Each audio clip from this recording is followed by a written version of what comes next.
ট্যাংরাকাণ্ডের দিকে নজর রাখবো। চাঞ্চল্যকর স্বীকারোক্তি ছোট ভাইয়ের। বৌদি এবং স্ত্রীকে খুন করেছে ছোট ভাই, বড় ভাই নয়। স্বীকার করেছে সে, হাতের শিরা কেটেছে নিজেই, এমনকি স্ত্রীকে বালিশ চাপা দিয়েও সে খুন করেছে, এমনটা অভিযোগ উঠেছে। হাতের শিরা কাটার পর মুখে বালিশ চাপা দেওয়া হয়, এমনই চাঞ্চল্যকর স্বীকারোক্তি প্রসূন দের। আগে স্ত্রী রমির হাতের শিরা ও গলা কাটা হয়, পরে বৌদি সুতেষ্ণার হাতের শিরা কাটে প্রসূন। পিয়ালি রয়েছেন আমাদের সঙ্গে, আমাদের পিয়ালি মিত্র প্রতিবেদনে চোখ রাখবো সরাসরি।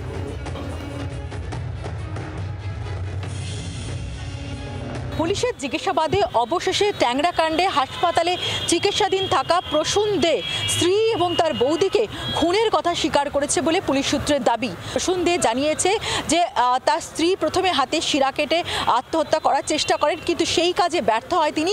এরপরই প্রসূন দে তার স্ত্রীর হাতের এবং গলার শিরা কাটেন এবং তার পাশাপাশি তার বৌদিরও হাতের শিরা কেটে তিনি খুন করেন। ঘটনা যখন ঘটছে যাতে কোনোভাবে আওয়াজ না হয় সেই কারণে বালিশও ব্যবহার করা হয়েছিল। স্ত্রী এবং বৌদিকে খুনের কথা স্বীকার করলেও ওই নাবালিকার কিভাবে মৃত্যু হলো সেই বিষয়ে কোনো স্পষ্ট উত্তর তিনি দেননি। যখন স্ত্রী এবং বৌদির শিরা কেটে খুনের চেষ্টা করছেন এই ছোট ভাই, সেই সময় বড় ভাই প্রণয় এবং তার নাবালক ছেলে তারা তিনতলাতেই ছিল।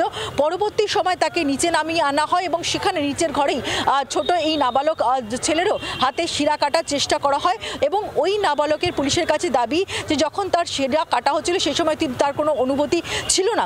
তিনজনেরই ভিসারা কালেকশন করে পুলিশ তদন্তের জন্য পাঠিয়েছে, কেমিক্যাল এক্সামিনেশনের জন্য পাঠিয়েছে। কিন্তু গোটা ঘটনায় যে জায়গা থেকে রহস্য ছিল যে কে বড় ভাই না ছোট ভাই, কে এই দুই মহিলার হাতে শিরা কেটে খুন করেছিল, সেই জায়গা থেকে সেই রহস্যের পর্দা ফাঁস হয়েছে এবং ছোট ভাই পুলিশের কাছে স্বীকার করেছে স্ত্রী এবং বৌদিকে তিনিই খুন করেছেন হাতে শিরা কেটে। এবং যখন স্ত্রীকে খুন করছেন সেই সময় স্ত্রী প্রতিরোধের করার চেষ্টা করেছিলেন, সেই কারণেই তার কাঁধ ঠোঁট একাধিক জায়গায় যে ডিফেন্স উন্ড সেটাও পাওয়া গেছে। ক্যামেরা পার্সন কমলের সঙ্গে পিয়ালি মিত্র, জি24 ঘন্টা, কলকাতা। দুই ভাই প্রসূন দে, ছোট ভাই প্রণয় দে, বড় ভাই।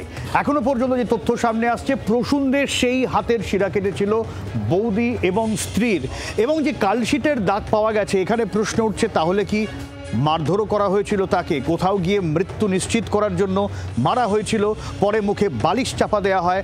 মরিয়া চেষ্টা মৃত্যু নিশ্চিত করার। আত্মহত্যা শুধু নয়, মৃত্যু নিশ্চিত করতে হাতের শিরা কাটা, গলার শিরা কাটা, খুনে মরিয়া চেষ্টা।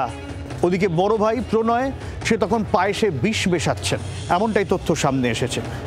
সুবীর হাজরা চৌধুরী, মনোবিদ, মনোরোগ বিশেষজ্ঞ আমাদের সঙ্গে রয়েছেন। ডাক্তার চৌধুরী, এ তো মরিয়া চেষ্টা, আত্মহননের, খুনের। হাতের শিরা কাটা হচ্ছে, গলার শিরা কাটা হচ্ছে, মুখে বালিশ চাপা দেওয়া হচ্ছে, পায়েসে বিষ মেশানো হচ্ছে, মারা হচ্ছে কারণ গলায় হাতে পায়ে কালশিটের দাগ মিলেছে। কোন মানসিকতা থেকে? আচমকা আত্মহত্যার যে সিদ্ধান্ত তা তো নয়, এ তো দীর্ঘায়িত একটা সিদ্ধান্ত, পরিকল্পনা মাফিক সিদ্ধান্ত। যখন এটা করতে যায় ওরা, তখন তাদের মনে হয়েছিল পৃথিবীতে আর সব শেষ হয়ে গেল, আমাদের যে জন্য বেঁচেছিলাম, যেভাবে বেঁচেছিলাম সব শেষ। তো স্বাভাবিকভাবে তারা এটা একখানা ডিসিশন নেয় দুই ভাই মিলে।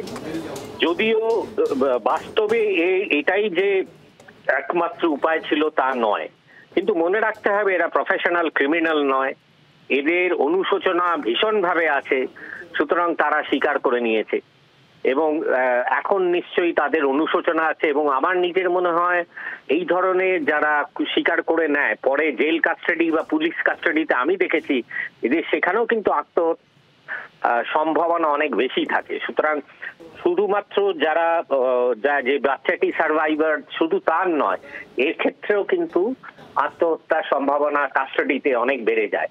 তার কারণ তাদের এখন তো অবস্থা আরো খারাপ, তার কারণ তারা একটা বিরাট খারাপ কাজ করে ফেলেছে এবং তারা প্রফেশনাল ক্রিমিনাল নয়, তারা নিজেরা বুঝতে পারছে যে এটা খারাপ কাজ, কিন্তু সব শেষ হয়ে গেছে তাদের কাছে।